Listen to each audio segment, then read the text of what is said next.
क्या आपने बचपन में बॉर्डर मूवी देखी है? उसमें एक गाना है जो आज भी मुझे इमोशनल कर देता है। ये गाना इतना स्पेशल है कि सिर्फ ये सीन्स देखकर ही आपके मन में इसकी धुन बजने लगेगी। लेकिन आज का वीडियो इन जवानों के बारे में नहीं है। आज का वीडियो है संदेशों के बारे में। संदेशे आते तो है, लेकिन कैसे? इस एक नंबर की वजह से, वो है पिन कोड। कुछ दिनों पहले मैंने एक खबर पढ़ी कि हर साल भारत इंडिया पोस्ट को मेंटेन करने के लिए 20,000 करोड़ से ज्यादा खर्च करता है। और तो और इंडिया पोस्ट भारत की सबसे बड़ी लॉस मेकिंग PSU बन चुकी है, यानी एयर इंडिया और BSNL से भी ज्यादा लॉसेस। तो ये सवाल मेरे मन में आया कि भारत को पोस्ट की क्या जरूरत है? क्या ईमेल के जमाने में ये स्नेल मेल रेलेवेंट है? और इससे हमें क्या फर्क पड़ता है? आइए जानते हैं आज के इस वीडियो में। वीडियो काफी इंटरेस्टिंग है और ये आप और मुझ जैसे शहर में रहने वाले लोगों के लिए काफी इम्पोर्टेंट है। चैप्टर 1, चिट्ठी की कहानी। बात है 1766 की, जब ब्रिटिशों को इंग्लैंड से अपनी कॉलोनीज के साथ कम्युनिकेट करना था। उन्हें चीजें भेजनी थी और यहाँ ऐसी कोई सिस्टम मौजूद नहीं थी, तो उन्होंने उनके कन्वीनियंस के लिए कंपनी मेल की शुरुआत की। 1837 में पोस्ट ऑफिस एक्ट बना। ये नेटवर्क 1854 में क्राउन के अंडर आया और 1898 में बना हुआ the India post office act आज तक हमारे पोस्ट को गवर्न करता था। अब जाकर 2023 में 125 सालों बाद नया एक्ट बना, जिसके बारे में पार्लियामेंट में चर्चा, डिबेट और बहस चल रही है। ब्रिटिशों ने 1947 में जाते जाते कुछ 23,000 पोस्ट ऑफिस यहाँ छोड़े, जो सारे के सारे शहरों में थे। लेकिन उसके बाद आज तक पूरे देश में 1,55,000 पोस्ट ऑफिस का नेटवर्क बन चुका है, जिनमें से 90% गाँव में है, रिमोट एरियाज में है। जैसे कि स्पीति में ये है हिकिम पोस्ट ऑफिस, जो 15,000 फीट की ऊंचाई पर स्थित दुनिया का हाईएस्ट पोस्ट ऑफिस है। श्रीनगर के डल लेक में दुनिया का इकलौता फ्लोटिंग पोस्ट ऑफिस है। हाँ, आपको विश्वास नहीं होगा, लेकिन सिर्फ भारत में ही नहीं, अंटार्कटिका में भी हमारा पोस्ट ऑफिस है, जहाँ रिसर्च मटेरियल संभाला जाता है। 5 लाख से ज्यादा एम्प्लॉइज के साथ इंडिया पोस्ट दुनिया का सबसे बड़ा पोस्टल नेटवर्क है। हो सकता है आपने लाइफ में कभी भी चिट्ठी भेजी ना हो सकता है आपकी लाइफ में आपको प्यार भरा खत लिखे ऐसा कोई ना हो। Emotional damage. लेकिन वेट, आपने ये नंबर जरूर यूज किया होगा। ये है पिन कोड। आपको ऑनलाइन शॉपिंग करते समय, खाना ऑर्डर करते समय ये एंटर करना ही पड़ता है। But what does it mean? Pin code का फुल फॉर्म है पोस्टल इंडेक्स नंबर। किसी भी पिन कोड में 6 डिजिट्स होते हैं। इसमें 1 to 8 नंबर जियोग्राफिक रीजन के लिए है और 9 आर्मी पोस्टल सर्विस के लिए है। दूसरे डिजिट से सब रीजन पता चलता है, यानी पहले 2 डिजिट्स को मिलाकर खत देश के किस एरिया में जाना है इसका पता चलता है। फॉर एग्जाम्पल, इस पिन कोड में 70 लिखा हुआ है तो पोस्ट कार्ड वेस्ट बंगाल जा रहा है। तीसरा डिजिट डिस्ट्रिक्ट के लिए होता है, जहाँ पे पहुंचकर खत सॉर्ट आउट होता है। आखिरी 3 डिजिट से कौन से पोस्ट ऑफिस में खत जाएंगे ये पता चलता है। यहाँ पिन कोड भारत के लाखों पोस्ट ऑफिस के लिए एक खुद का GPS है, एक नेविगेशन सिस्टम है, जिससे वो खतों को देश के एक कोने से दूसरे कोने तक पहुँचाते हैं। लेकिन ये पिन कोड डेवलप किसने किया? ब्रिटिशों ने, right? Wrong. Chapter 2, pin code की कहानी। ये है श्रीराम भिकाजी वेलणकर, जो भारत के अनसंग हीरो हैं। उनके बारे में एक इंटरेस्टिंग बात बताओ कि वो एक संस्कृत कवि थे। उन्होंने विलोम काव्य कंपोज किए थे, जो सीधे और उल्टे दोनों तरह से पढ़े जा सकते हैं और उनका मतलब अलग होता है। फॉर एग्जाम्पल, सीधा पढ़े तो ये विलोम काव्य राम के बारे में है और उल्टा पढ़े तो ये श्री कृष्ण के बारे में है। How cool, right? लेकिन उनका अगला काम इससे भी ज्यादा कूल है। उनके पिता कोंकण में एक प्राइमरी स्कूल टीचर थे, लेकिन वेलणकर IAS बनना चाहते थे। लेकिन उस समय का भारत आज का भारत नहीं था। ये बात है 1938 की, जब 150 IAS ऑफिसर्स में से सिर्फ 3 इंडियन ऑफिसर्स चुने गए और बाकी के सारे ऑफिसर्स ब्रिटिशर्स थे। IAS के रिटन एग्जाम में फर्स्ट आने के बावजूद कॉलोनाइजेशन के एग्जाम में वेलणकर फेल हो गए थे। लेकिन उन्होंने हार नहीं मानी। उन्होंने पढ़ाई और कॉम्पिटिटिव एग्जाम्स की तैयारी शुरू रखी। 1944 आते आते वो इंडिया पोस्ट में लग गए। ये समय काफी चैलेंजिंग समय था। As we mentioned before, Bharat में सिर्फ 23,000 पोस्ट ऑफिसेस थे, क्योंकि पोस्ट का काम भारत में कम्युनिकेशन का तो था ही नहीं। उसका काम ब्रिटिशों को इंग्लैंड से कनेक्टेड रखना था। तो जहाँ ब्रिटिश वहाँ पोस्ट ऑफिस, यही सिस्टम हुआ करती थी। इंडियन पोस्ट को इंडियनाइज होने के लिए भी आजादी के बाद 25 साल लगे, और वो भी कब हुआ? एक बड़ा झटका लगने के बाद। 1971 में बांग्लादेश लिबरेशन वॉर हुई। इस वॉर में भारत ने पाकिस्तान को हराया जरूर, लेकिन हमारे जवानों तक इम्पोर्टेंट कम्युनिकेशन पहुंचाते हुए बड़े प्रॉब्लम्स आए। उस समय हमें ये रियलाइज हुआ कि पूरे भारत में एड्रेस लिखने का कोई एक सेम तरीका नहीं है, कोई एक स्टैंडर्ड नहीं है।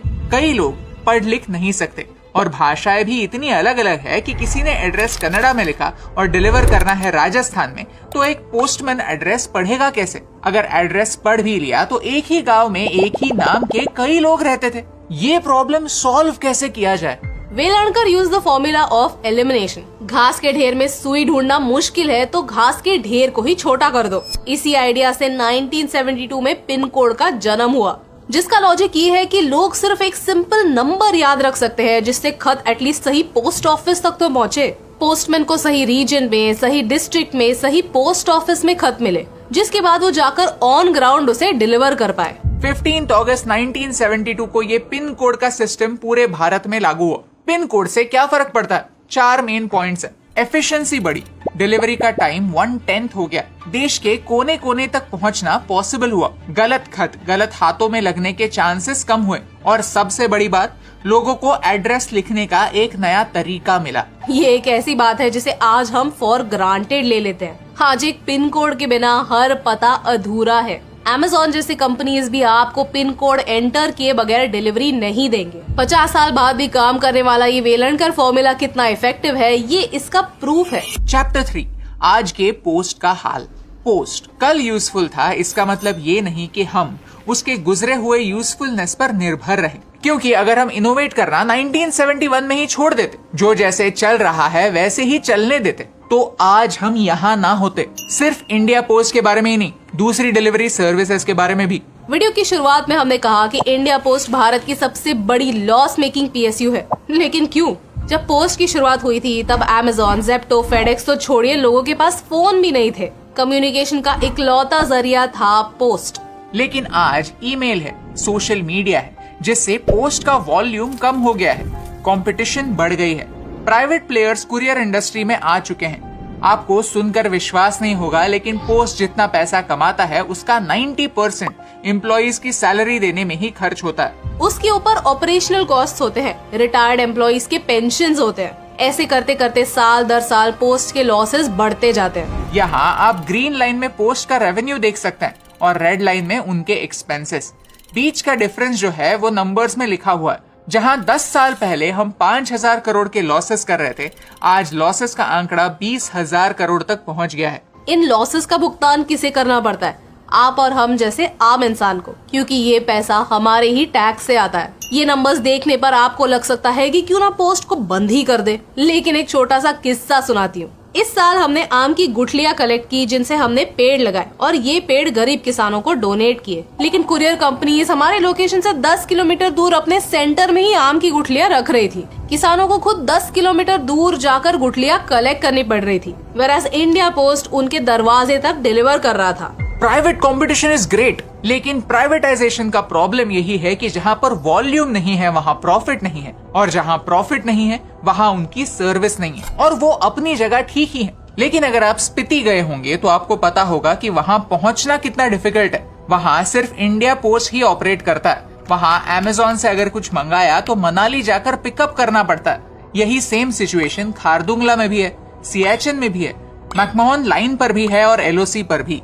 हमारे शादी के कार्ड हमने स्पीड पोस्ट से with in Mumbai 17 rupees and out of Mumbai 35 rupees की चार्जेस पर भेजे थे। That's it. और सिर्फ 2 दिनों में वो डिलीवर भी हो गए।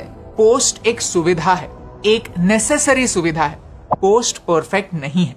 तो पोस्ट को रिवाइव कैसे कर सकते हैं, क्या स्टेप्स लिए जा रहे हैं और आगे क्या होना चाहिए, इसके बारे में हम एक और वीडियो जरूर बनाएंगे। अगर आप वो वीडियो देखना चाहते हैं तो कमेंट्स में सेव इंडिया पोस्ट लिख दीजिए, ताकि हमें पता चले कि आपको ऐसे वीडियोस में इंटरेस्ट है। Chapter 4 conclusion. इनोवेशन एक ऐसी चीज है जो आज हमारे डाक विभाग से मिसिंग है, लेकिन इसका मतलब ये नहीं कि हम उसे रिवाइव नहीं कर सकते। रिवाइव करने के लिए हमें वही अप्रोच अपनाना पड़ेगा जो 50 साल पहले वेलणकर जी ने अपनाया था। Indian problems need Indian solutions, और ये सॉल्यूशंस कोई भी बाहर का नहीं लाने वाला, हमें ही लाने।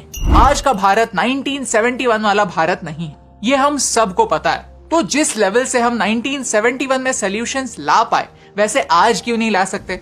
भारत को 1% ही क्यों ना हो बेहतर क्यों नहीं बना सकते? आज भारत को सॉल्यूशंस की जरूरत है। सॉल्यूशंस ढूंढने की चाह रखने वाले लोगों की जरूरत है। एक ऐसी जनरेशन की जरूरत है जो फाइट मारते हैं, जो गिव अप मार के भाग नहीं जाते, दिमाग की खिड़कियां खुली रखते हैं, दुनिया का बेस्ट नॉलेज सीखते हैं और भारत में वापस आकर उसे इम्प्लीमेंट करते हैं। ऐसे ही सॉल्यूशंस ढूंढने वाले, हमें पिन कोड का सिस्टम देने वाले वेलणकर जी को हमारा सलाम।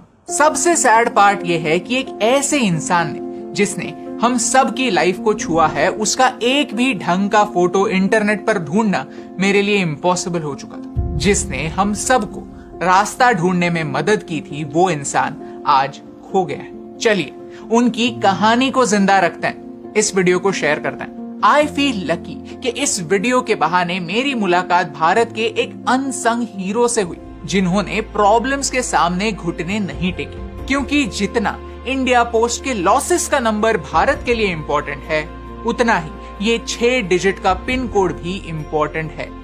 और यही संदेशा आप तक पहुंचाने से मुझे फर्क पड़ता है।